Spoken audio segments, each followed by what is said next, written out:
ከኔ ህይወት የበለጠ የብዙ ህይወት ሴቶች ያሳስበኛል። እነሱን ነፃ ማውጣት ሲገባኝ ለምንድነው ራስ ወዳድ የሆንኩት በማለት እንግዲህ እሱን አግብቼ እነሱ ካሉበት ስቃይ ማውጣት አለብኝ። እንዲሁም ደግሞ የሚስትነት ባለቤትነት ካገኘው በኋላ ያፌት እስር ቤት ሲወረወርልኝ እንዲሁም ቤቱ ባለቤት ስለምሆን ቤቱን ለነናታን እመልሳለሁ በማለት ቃል ገባች ለራሷ ማለት ነው።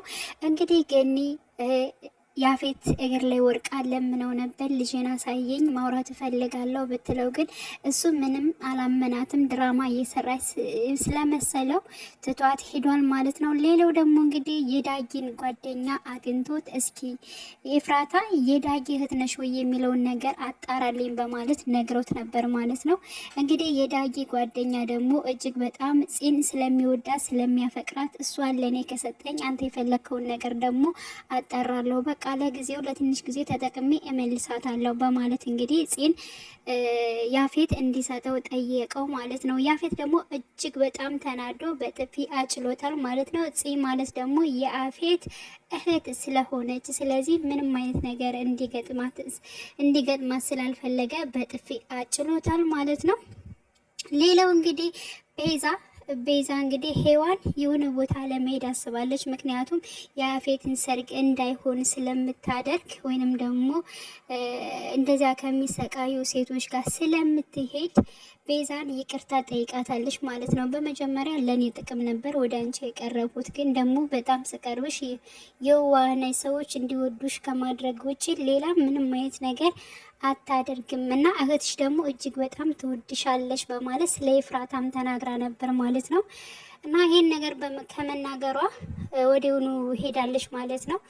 እንግዲህ በኋላ የሆነ ነገር ቢፈጠር እንዳትጸጸች ወይንም ደግሞ ጓደኝነታችን እንዳይቀር በማለት የቱቴጅ ነው ለምንድነውስ እንደዚህ የምትናዘዥልኝ በማለት እንግዲህ የቤዛ መልካምነትንም ሄዋን ገልጣለች ማለት ነው።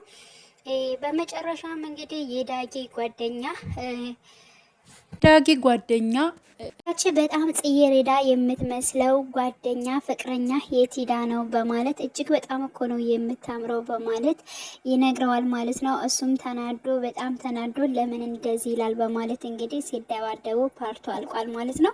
እንዲሁም ጽ ደግሞ እንደምትወደው እንደምታፈቅረው እንግዲህ ለናታን ለወንድሟ ነግረዋለች። ግን ደግሞ እኔ በፍቅር በኩል አላቀውም፣ ግን በጓደኝነት እጅግ በጣም መልካም ሰው ነው፣ ግን ለማንኛውም ራሽን ጠብቂ በማለት እንግዲህ ናታን ፂን ሲመክራት ነበር። እንዲሁም ሉሊት ደግሞ ኤፍራታ የገነት ልጅ በመሆኗ አቃለች ማለት ነው። ይሄን በማወቋ እንዴት ይሆናል በማለት ግራ ተጋብታለች።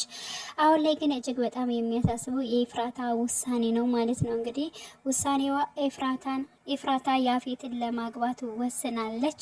እሱን ካገባች በኋላ ደግሞ እንደዚያ የሚሰቃዩትን ሴቶች ለማውጣት ፍላጎት አላት ማለት ነው። ይህ ሀሳቧ ደግሞ ይሳካላታል ወይንስ ደግሞ ያፌትንስ እስር ቤት መክተት ይችላሉ የሚለውን ከይዋን ጋር እንግዲህ ይተባበራሉ ብዬ አስባለሁኝ።